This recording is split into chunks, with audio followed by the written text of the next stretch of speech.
Hi everyone, my name is Mark. What I'm going to do is give you a quick overview of the Archistar property platform and what that can do for your business as a town planner. So over on the right-hand side, we've got our data layers.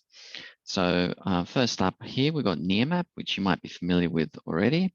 We give you full access to the latest Nearmap aerial imagery. So this image was taken on the 1st of February down the bottom. So you can see it's very current, very up to date, and also high resolution. You can zoom right in there and do all your work that way really quickly and easily.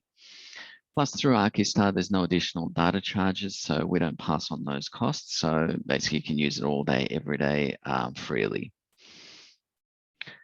We also created Australia's largest zoning database. So we've aggregated data from over 25,000 different sources into one package here. So it's all color-coded based on zone. As you zoom in, you can also see what zone you're working in. So labels will pop up, and then you can just click on a site. You'll get all your data right here on one screen. So what it does is it pulls in all the zoning and planning information for you. No need to go through council websites, state planning portals, or anything like that. Right off here, you see your lot area, what zone you're in, Central Coast Council, your FSR, maximum building height, minimum lot size for subdivisions. So all your key information is right here. If you click on full details, you'll see more information about setbacks, when each of those setbacks would be applying, so front, rear, and sides. Plus any of these arrows you can expand, and it will give you a little blurb for each value and show you when that value is applicable. Plus we also have a deep link here, which will take you straight into the government planning website, legislation New South Wales in this case, and you can verify those values and just get all the full details on the context. Right, so that's all the planning values right there for you. We can also specify the planning source. So if we go to filter here, by default for New South Wales, it'll pick the DCP and the relevant LEP. You can also tick all sources. That will give you every possible value for that site. So you get a lot more information that way as well. So you can sort through those and see which one is applicable. Or you can simplify things. In some cases, you may want to apply the SEP, like the CDC code, for example. So you can put those on there and then update the values. What that will do is it will adjust any of the setbacks required for CDC compliance, and then it will show you what can be done within that code. So that's updated those values for me. So I'm just going to go back to all sources. Right, so that's all your planning information. The other major part of the information here is the overlays and references. So if you click on that, it will show you basically any other applicable values for that site. So we have things like acid sulfate soils. We've got a koala management area. So that's a very big one. A lot of developers have been asking for. Obviously, flora and fauna overlays will dictate what can and can't be done with the site. And we do also have some flooding on this site as well. So probable maximum flood level. What I'll show you now is also the flood layer here. So we do also have the flooding overlay. So you can see there's a little bit of flooding across this site. If you zoom out, you can see where there's more severe flooding towards the water there near the bay. And what we can also overlay is the detailed contours. So here you can see that's definitely a low-lying area.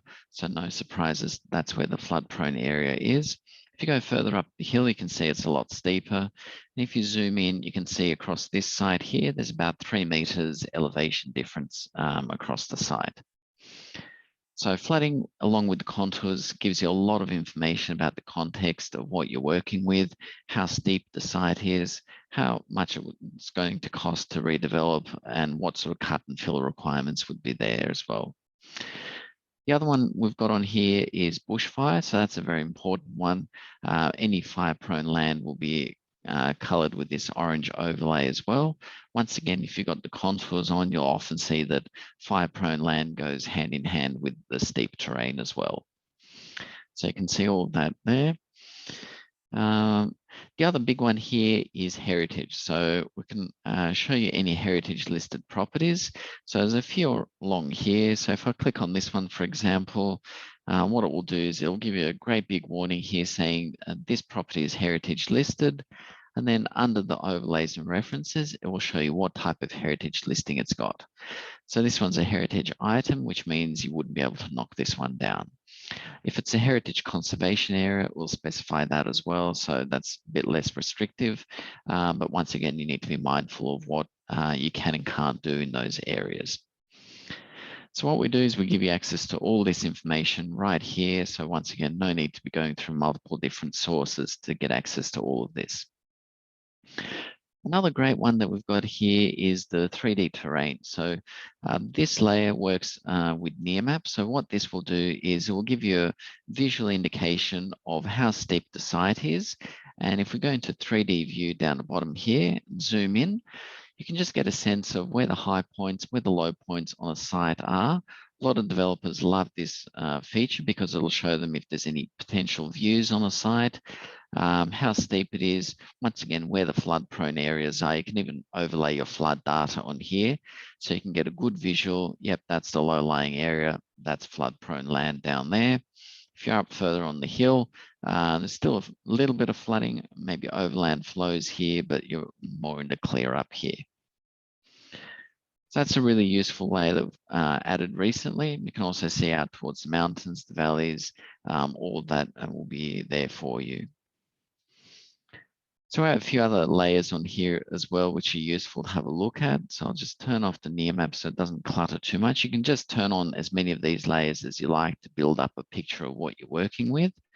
Down here, we've got, so what other one here? So 3D maximum building height. So this one is your planning envelopes. It'll show you how high you can go in a certain area. Along with the 3D buildings layer, this one is really useful because you can see something like this one here, where they've actually exceeded the maximum building height. So if someone set a precedent in this area, then there's a good chance that council is happy to work with you. Your client might be able to achieve something higher than the maximum as well. Right, so a lot of information here. Next thing I'll show you is the filters. So you probably won't be using this too often. It's mainly for developers when they're looking for sites, but I do have some clients who also want to use filters to help their developers look for sites. So let's say you want to find a site that is maybe 2,000 up to 3,000 square meters. And what I'll do is I'll go back into 2D view, orient it to north. This will show me any site that is within that view and meets my filtered requirements. You can also limit it to a certain zone. So I might want, say, an R1 general residential. Okay, so that's limited down to a few less sites. From here, we can then pick one of these sites and we can have a look at it. It'll pull up your planning controls here for that property. What we can then do is we can generate some designs for buildings and run a feasibility.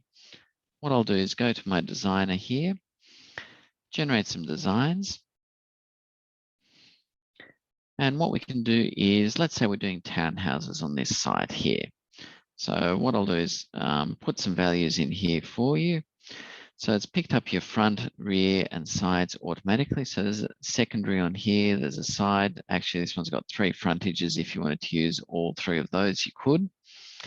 So road width, so this is for your internal roads and paths. So it's a small site, I'm not going to bother with paths. For your lot area, you can specify up to 5 different lot sizes for townhouses if you wanted to. I'm just going to stick with the one here. And multiple values, so we've got a few different options here. So I'm just going to go with the first value on here. Let's make things easy. So I've got 0.9 and the rear will go 0.9. So for your lot design, we can specify if we're doing attached or detached. So it gives you a few options there. And maximum connected dwellings, a lot of people might want either connected townhouses or standalone, so you can specify those as well. Front lot offset, sides, all of those values can be configured. Your boundaries, you can adjust those as well.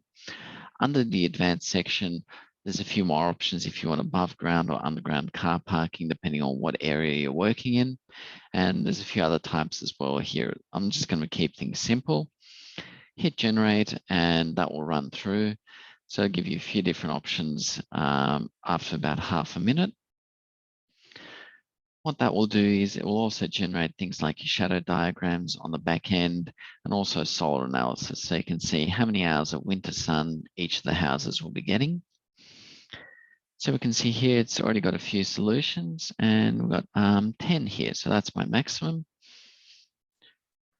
So 12 dwellings. So this is actually a really efficient design it's come up with here. So it's used both frontages, which means it doesn't actually need any internal roads.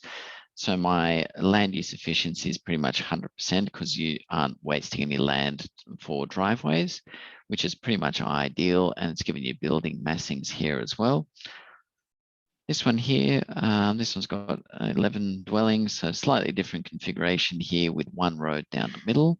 So that one's a little bit less efficient, so 97%, but it's giving you one less dwelling, which means you got larger land for each house. Go back up to the first one and we'll run through this one here. So down the left-hand side, it's got more values, more information for you. If you start up from the top, it'll start with the overview. So your lot area, your zoning, street frontage, and then you just drill down and it'll give you more granular information as you go. So building area, private open space requirements, 12 dwellings on here. This is our design set. That's what we're looking for. So 200 square meters, minimum frontage of 7. That's what it's given us. That's all your specifics for the site there. Building footprint area, total dwellings 12. You can also have a look at your 3D envelope, just making sure all the dwellings are within the planning envelope. So yep, all of that is compliant. Specifying your boundaries, so front, rear, and sides. Plus your setback lines, you can see how many meters from the sides each one of those are. So we've got all that information there for you. With the environment, you can actually see, all right, so that's my sunlight there, how many hours of winter sun each house gets, and the ground shadows as well. So not too many overshadowing issues for this one.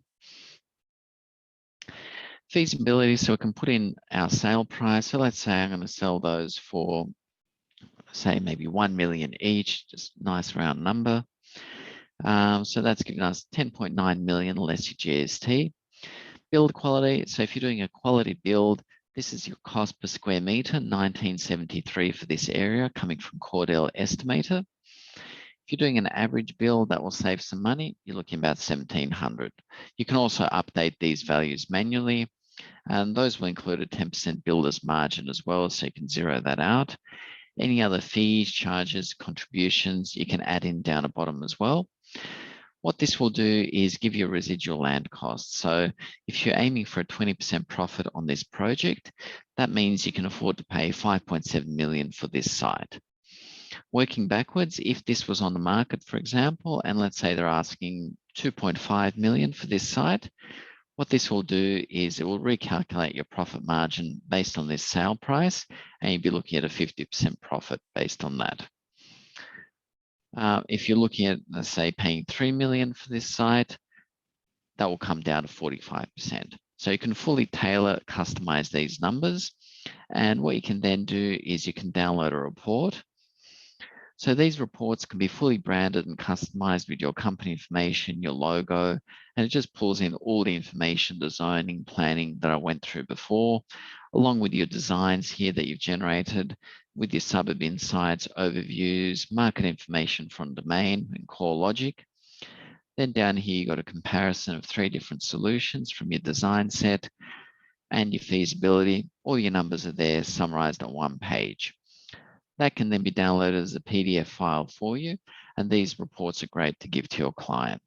So end to end, this process will take you no more than 5 to 10 minutes, as opposed to spending hours, if not days, collating all this information, drawing up designs. What you can also do is you can export these design solutions. So let's say you like the look of this one, you can export it as a Rhino file, DXF, or GLTF. Import that into CAD then, and use that as a starting point for your full 3D modeling from there on. Finally, what I'll show you as well is under our add-ons, we have more data and information for you. So we have domain and core logic for market information. From here, you can see what's on the market. So any of these solid circles, they're actually on the market at the moment. You can see what's either recently sold. So I click on the sold, all of those are sold, and what's for rent.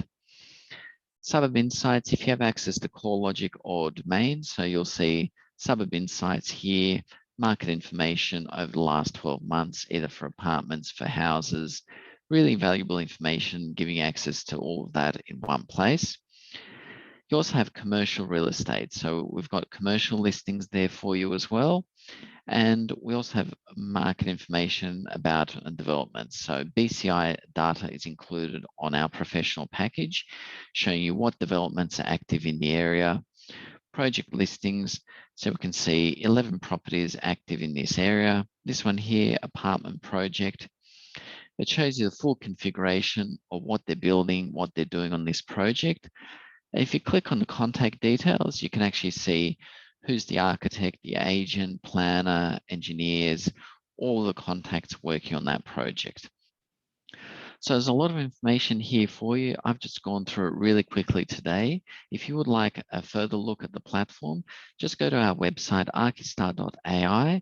On the homepage, just click the Get Started button and send through your details for a quick demo. One of us will get in touch with you and run through some specific examples. And don't forget, you also get 10% discount on our professional package as a Planning Institute of Australia member. Thanks very much and speak soon.